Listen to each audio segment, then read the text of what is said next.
Bonsoir à tous et bienvenue au journal. Des gels, masques et autres équipements de protection individuelle d'une valeur de 5 000 $ américains pour des agents à la frontière de Sémékraké. L'organisation du corridor Abidjan-Lagos prévient et combat ainsi les épidémies transfrontalières pouvant secouer ces États. La cérémonie de remise à suivre en ouverture. Le modèle de lutte contre la tuberculose en Afrique de l'Ouest et du Centre fait cas d'école à l'Est et au Sud. C'est un indicateur de performance important à l'heure du bilan du projet TB Lab, la 9e réunion annuelle des coordonnateurs consacrant la fin de cette initiative vient de s'achever à Cotonou. PADEFIP est à son terme aussi, cette fois dans le Zouélé Colis. Le projet d'appui au développement des filières protéiniques a connu son atelier de reddition de comptes à Dassazouma avec les membres de l'unité de gestion, les chefs de collectivités territoriales aussi. Les points d'entrée de Sémékraké reçoivent un important don d'équipements de protection individuelle. Ce geste s'inscrit dans le cadre du soutien des pays dans la prévention, la détection et la riposte contre les épidémies au niveau des frontières terrestres. L'occasion a réuni cette semaine les autorités du Nigeria et du Bénin, le point de Hugues Vinigbe et d'Eronkwevi.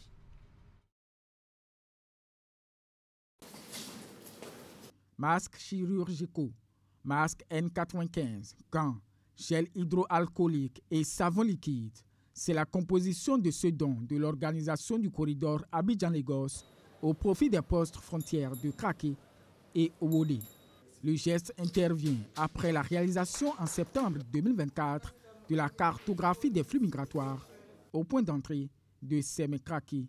L'objectif de cette remise d'équipement d'une valeur de 5 000 $ américains est de contribuer au renforcement des capacités logistiques des points d'entrée de Sémékraké et Owodé dans le cadre du règlement sanitaire international. Ces équipements permettront également de soutenir la lutte contre l'épidémie du Mpox qui sévit actuellement en Afrique, notamment au Nigeria. Le déplacement de la population va avec ce que ça comporte comme problème de santé publique. Avec la stratégie One Health, une seule santé, tous ceux qui travaillent sur cette plateforme de la frontière Sémékraké doivent regarder dans la même direction du point de vue de leur santé individuelle et celle des usagers de cette frontière. Le représentant de la partie nigériane, contrôleur de l'immigration à Sémékraké, revient sur les enjeux sanitaires au niveau des frontières entre le Nigeria et le Bénin, avant d'exprimer sa gratitude. L'organisation du corridor Abidjan-Lagos est une structure sous-régionale créée en 2002 par des chefs d'État ouest-africains avec pour mandat de mettre en place des services de prévention, de soins et d'accompagnement dans le cadre de la lutte contre les IST, le VIH-Sida et les autres épidémies. Santé toujours, la 9e réunion annuelle des coordonnateurs des réseaux de lutte contre la tuberculose dans le projet TB Lab vient de se refermer à Cotonou. Les travaux ont permis de faire le bilan de ce projet qui s'achève par cette rencontre statutaire. L'impact a été palpable et salué par les pays d'intervention. L'Organisation mondiale de la santé, principal partenaire, s'est également félicité à l'arrivée. Suivons ensemble le compte rendu. Bientôt 10 années de mise en œuvre, le projet TB Lab avec pour objectif la définition de stratégies de lutte contre la tuberculose arrive à terme. À cet effet, les coordonnateurs et acteurs impliqués sont réunis à Cotonou pour leur 9e réunion annuelle. Elle permettra donc aux participants de faire le bilan des activités menées dans le cadre du projet TB Lab, faire le bilan des activités menées par le secrétariat d'Iwan TB et du CARM TB, pour voir si le modèle que nous avons voulu mettre en place ici, c'est-à-dire un modèle régional de lutte contre la tuberculose, si ce modèle a été efficace. Mais je peux d'ores et déjà dire que ce modèle a été répliqué en Afrique de l'Est et Afrique australe. Créée en 2015 avec le soutien de l'Organisation mondiale de la santé OMS et celle ouest-africaine de la santé OAS, ce creuset des experts de lutte contre la tuberculose est devenu un véritable cadre de collaboration et d'échange entre les pays membres. C'est beaucoup d'interactions qui font que ce réseau fonctionne et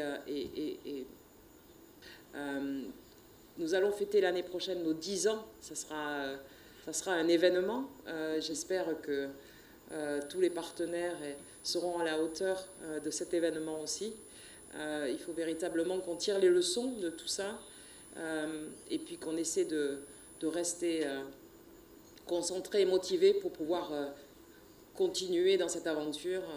Et c'est l'occasion de saluer chaleureusement les pionniers de cette initiative lumineuse en matière de lutte contre la tuberculose. C'est le moment quand même périodiquement de marquer un arrêt, de faire le bilan des activités qui ont été menées, d'analyser les progrès, d'identifier les boulots et de reprogrammer des stratégies pour atteindre les objectifs. Procédant au lancement des travaux, la représentante du ministre de la Santé est revenue sur la nécessité de continuer la lutte contre la tuberculose en dépit de la fin du projet. Le projet finit, mais je reste convaincue que nous sommes condamnés tous ensemble, gouvernement, partenaires techniques et financiers, société civile, à trouver des solutions pour continuer ce formidable réseau des professionnels de laboratoire afin de contribuer à l'atteinte des objectifs globaux de lutte contre la tuberculose dans notre espace régional. Le projet TB-Lab rassemble 27 pays de l'Afrique de l'Ouest et du Centre, membres des réseaux CARM et WORM-TB. Les travaux de la réunion bilan durent 112 heures. Les communes et les entreprises privées débattent des possibilités de partenariat pour mieux accompagner la réforme du secteur de la décentralisation. C'est à l'occasion du dialogue entre le patronat et les collectivités territoriales du Bénin. Le premier contact a eu lieu hier pour asseoir une base solide de collaboration. Cette rencontre a été organisée par le programme Participe ODEL et le Conseil national du patronat du Bénin. Les détails de la cérémonie d'ouverture. Aucun effort ne sera de trop. Comment le privé peut-il investir dans la commune pour accompagner le développement local? Cette question est au cœur des réflexions à ce premier rendez-vous entre les chefs d'entreprise et les élus locaux. Cet instant de dialogue qui réunit les différentes parties prenantes est co-organisé par le programme Participe ODEL et le Conseil national du patronat du Bénin. Nous sommes conscients des efforts que nous demandons à chaque partie. Mais pour la cause commune, qu'est la construction d'un développement économique local, axé sur la valorisation des potentialités de nos communes, créatrices de richesses et d'emplois pour tous, nous saurons trouver les espaces de collaboration nécessaires.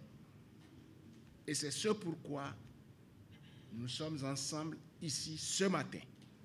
Cette rencontre est une véritable opportunité pour jeter les bases d'une fructueuse collaboration entre les entreprises et les mairies pour le financement des projets communautaires. La tenue de ce dialogue patronat commune tire sa source du Salon des investissements privés dans la commune organisé en septembre dernier au Palais des Congrès de Cotonou. La conférence inaugurale plante le décor et présente les innovations de la loi numéro 2024-30 du 23 juillet 2024 portant partenariat public-privé en République du Bénin. Lorsque vous prenez un oiseau et que l'oiseau se pose sur un arbre, vous allez voir, l'oiseau ne choisit jamais de se poser sur un arbre qui tangue. L'oiseau se pose toujours sur un arbre qui est stable. Mais c'est la même chose pour l'investissement. Un entrepreneur n'a pas pour vocation de s'installer, de s'implanter dans un environnement qui n'est pas sécurisé. L'entrepreneur a besoin de sécurité. Et le premier indicateur de sécurité dans une collectivité locale ou dans un environnement quel qu'il soit, c'est la bonne gouvernance. Il nous appartient donc de travailler ensemble à la co-construction de solutions innovantes pour accroître l'attractivité de nos communes, valoriser les potentialités locales, promouvoir l'entrepreneuriat local et l'emploi des jeunes et des femmes. Le dialogue est donc lancé entre les communes et le secteur privé pour le bonheur des communautés à la base. Le programme Participe Odel est conduit par l'ONG Alcrer, Social Watch et VNG International avec le soutien technique et financier de l'ambassade du Royaume des Pays-Bas. La nouvelle de l'atelier de reddition de comptes du projet d'appui au développement des filières protéiniques FADEPIP. À présent, le rendez-vous d'Odassa Zouma a réuni, en plus des membres de l'unité de gestion du projet, les maires, secrétaires exécutifs et cadres des communes du Zou et des collines, les communes bénéficiaires justement de ce projet. Le point des réalisations a été fait. Il a été suivi de la visite de quelques infrastructures réalisées à travers ce projet. Imet Hélène Amoussou et Georges Voudounan. Le but de l'exercice est de permettre aux invités de se rendre à l'évidence quant aux actions menées ainsi que les réalisations faites dans le cadre de la mise en œuvre du projet d'appui au développement des filières protéiniques FADEPIP. Pendant 6 années, l'unité de gestion du projet et ses partenaires se sont attelés pour réaliser des actions devant impacter positivement les bénéficiaires. C'est pour vous permettre d'apprécier les réalisations que le présent atelier a été initié. Sont réunis pour cet atelier de reddition de comptes les maires de même que les secrétaires exécutifs des 15 communes des départements du Zou et des collines, zone d'intervention du projet. Nous voyons les étangs piscicoles qui ont été réalisés sur le terrain. Nous voyons les hectares de production d'emblavés par les producteurs de soja. Nous voyons également les empoisonnements de nos retenues d'eau, mais pour pouvoir structurer tout ça et permettre aux autorités que nous sommes de pouvoir cerner l'essentiel de ce qui est fait, également contribuer à leur capitalisation. Je pense que c'est ce qui a motivé la tenue d'une telle séance. Il s'agira pour nous, au cours de cet atelier de reddition de comptes, non seulement de susciter votre adhésion, mais aussi et surtout de faire un suivi des bénéficiaires et des investissements réalisés au cours de la période de mise en œuvre. En plus des exposés au cours desquels il a été à nouveau présenté les objectifs du projet, les participants ont aussi eu droit à plusieurs communications sur les différentes réalisations effectuées et leurs impacts sur les activités des bénéficiaires puis les communautés. S'en est ensuite suivi une visite de terrain. Accompagnés par les membres de l'unité de gestion du projet, les maires et les secrétaires exécutifs se sont rendus dans certaines communes abritant les infrastructures et investissements réalisés dans le cadre du projet. Des particuliers ayant également bénéficié d'accompagnement ont été visités. Que ce soit à Savalou, que ce soit à Covet, comme plus-value, on peut retenir que globalement le projet a atteint ses objectifs en matière de développement des matières produites. Et je suis en train de voir l'épanouissement de ces femmes qui vont travailler à cet endroit.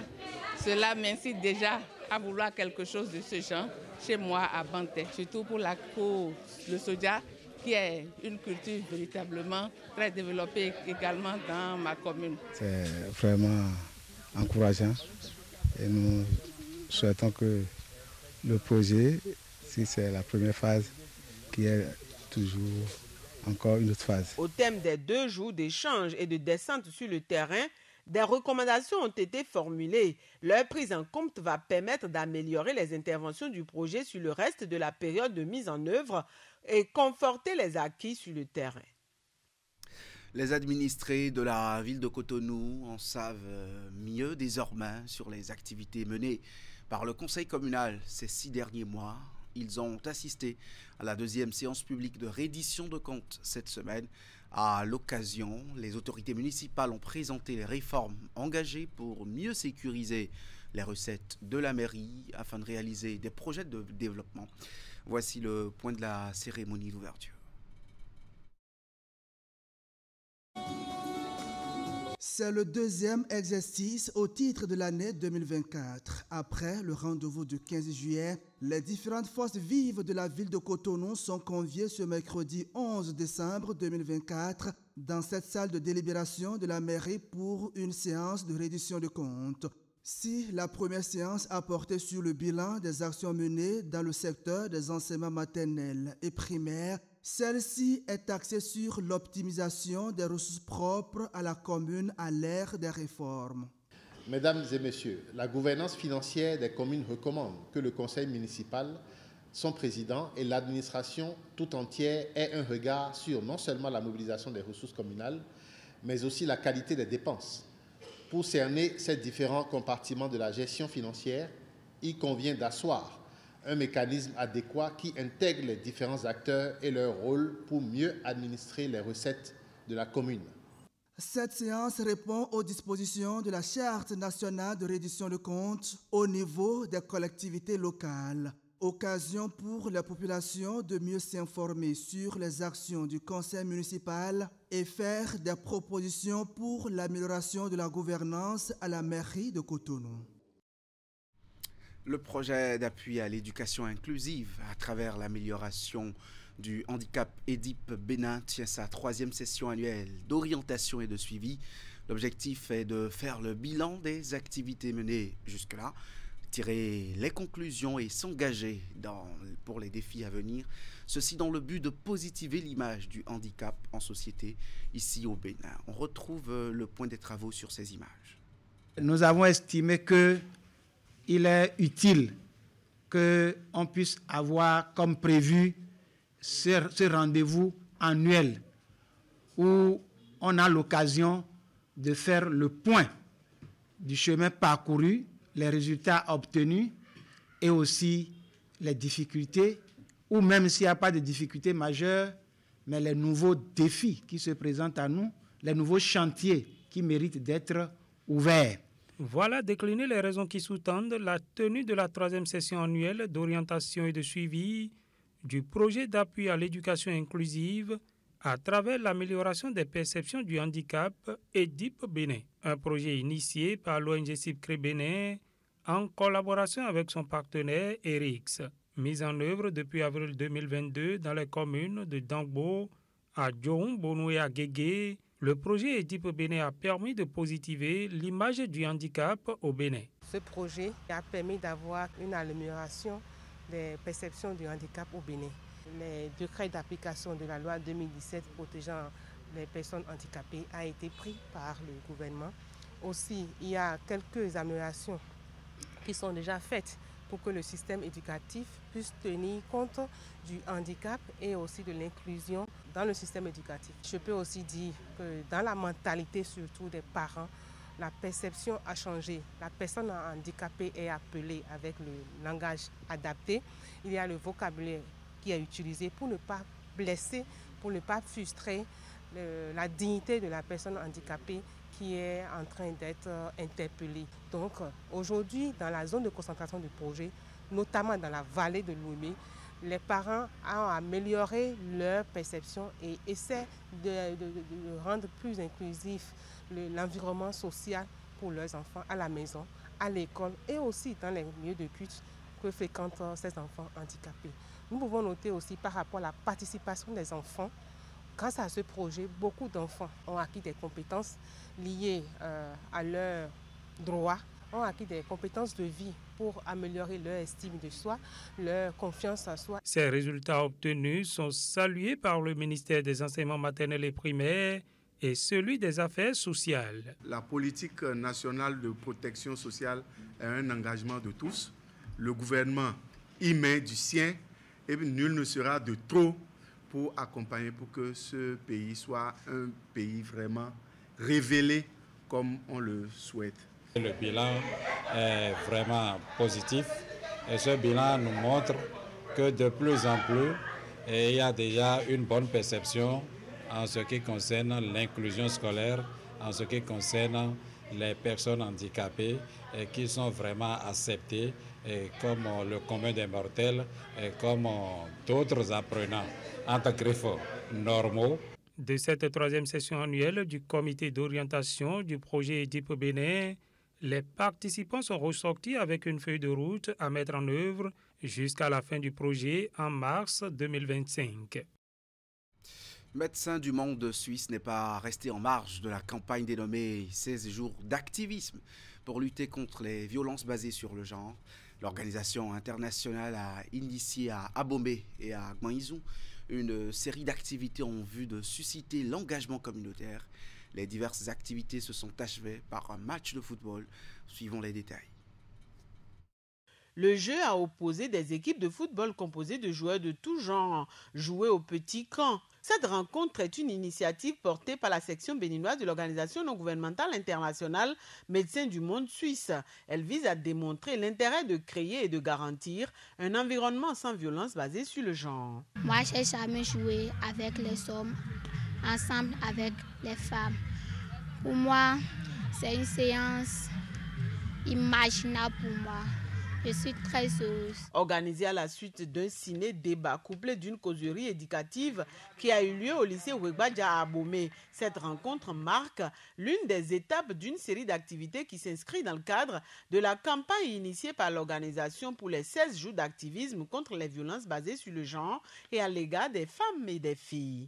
Je me réjouis de l'engagement de la communauté ainsi que des structures étatiques qui ont participé à cet événement et qui ont également pris cet engagement de lutter contre les violences basées sur le genre ou d'accompagner les initiatives de l'État et des organisations. Dans le cadre de la commémoration des 16 jours d'activisme contre les VBG, l'Organisation internationale Médecins du Monde Suisse cette année s'est engagée à poursuivre ses actions de communication pour un changement de comportement et de plaidoyer en faveur d'un engagement communautaire plus accru en la matière. Les diverses manifestations initiées sont axées sur le thème « Riposter et se reconstruire après les violences, sortir de la violence, c'est notre responsabilité collective ». Nous avons organisé plusieurs activités, commençant par une sensibilisation digitale qui a consisté à mobiliser des jeunes, des ados, des parents de communautés, des leaders religieux et traditionnels. Nous avons également profité de l'occasion pour préciser aux communautés le mécanisme mis en place par Médecins du Monde en matière de prise en charge avec la mise à disposition des sages-femmes au profit des formations sanitaires, des psychologues au profit des centres de promotion sociale qui sont devenus aujourd'hui des guichets uniques de protection sociale. Et aussi, Médecins du Monde apporte un appui institutionnel au CIPEC VBG, notamment pour la prise en charge holistique des suivantes de violences basées sur le genre. Présente au Bénin depuis 2006, l'organisation intervient dans 3 principaux domaines que sont la santé et les droits sexuels et reproductifs, la prévention et la prise en charge des violences basées sur le genre et les soins palliatifs pédiatriques avec une perspective d'intervention dans le domaine de la santé mentale. Avec l'appui financier de Affaires mondiales Canada, Médecins du Monde Suisse assure dans les départements du littoral du Zou et du Borgou la mise en œuvre du projet Respect, dont l'objectif est d'accroître la jouissance des droits relatifs à la santé par les personnes en situation de vulnérabilité et de marginalisation, en particulier les adolescentes, adolescents et les jeunes femmes de 10 à 24 ans. Après 3 jours de réflexion, les travaux de la première rencontre régionale entre les membres des chambres de commerce et d'industrie du Bénin et du Togo ont pris fin hier à Grand Popo, une rencontre organisée de commun accord par les 2 institutions consulaires pour la promotion de l'entrepreneuriat dans les corridors cibles du programme régional d'intégration des marchés agricoles. Retour ici sur la cérémonie de clôture de ces assises avec Narcisse Alossé et Florent Dehou. Le degré de l'applaudimètre a été à la hauteur des recommandations formulées à l'issue de cette première rencontre régionale initiée par les chambres de commerce et d'industrie du Bénin et du Togo. Des recommandations qui se résument à la viabilité des initiatives entrepreneuriales agricoles, la facilité de l'accès des entreprises agricoles aux technologies innovantes de production et de transformation et surtout l'accès des entrepreneurs agricoles au foncier sécurisé. L'ensemble des objectifs fixés à cette première rencontre régionale a été atteint. Donc, les participants l'ont noté et nous ne pouvons que nous en réjouir parce que ça n'a pas été facile d'en arriver là. Mais nous avons noté que tous les participants sont satisfaits de pouvoir participer à cette première rencontre régionale. Satisfaits, surtout avec des engagements pris par les décideurs de leur enrayer les goulots d'étranglement, notamment pour ce qui concerne la libre circulation de leurs produits dans les 2 pays. Et cette liberté de circulation connaît quelque peu des entraves au niveau de nos pays. Et l'ARA va travailler avec tous les acteurs donc impliqués dans le primat à lever progressivement ces entraves, notamment en s'appuyant sur les cadres de concertation qui sont mis en place au niveau des corridors qui relient les deux pays. Du côté du Bénin, nous avons le corridor de Dogbo qui prend en compte Aplahoué et Koulekamé. Nous avons le corridor d'Abomey qui prend en compte bien sûr Djidja et Abomey. Nous avons le corridor de Glazoué qui prend en compte bien sûr Dassa et Savalou et Banté. Nous avons le corridor de Djougou qui prend en compte Waké, bien sûr, et Kopargo. Nous avons enfin le corridor de Malanville qui prend en compte Karimama. Des corridors ciblés par le programme régional d'intégration des marchés agricoles qui, depuis 3 ans, assiste les entrepreneurs agricoles à travers divers appuis techniques et financiers. Je voudrais donc, mesdames, messieurs, vous suggérer que de retour dans vos pays respectifs et dans vos services, vous puissiez approfondir ces questions que vous avez soulevées ici et les propositions faites, afin que, à la rencontre prochaine, on puisse dire qu'au moins l'une des contraintes majeures identifiées ici a été levée dans les deux pays. Des contraintes majeures à lever avant la fin de ce programme, dont l'échéancier prévoit encore 3 ans de mise en œuvre. Un programme d'un coût de plus de 36 milliards de francs CFA et dont le financement est assuré par le Fonds international pour le développement de l'agriculture. Belle soirée et très bon week-end en compagnie de Canal 3 Bénin.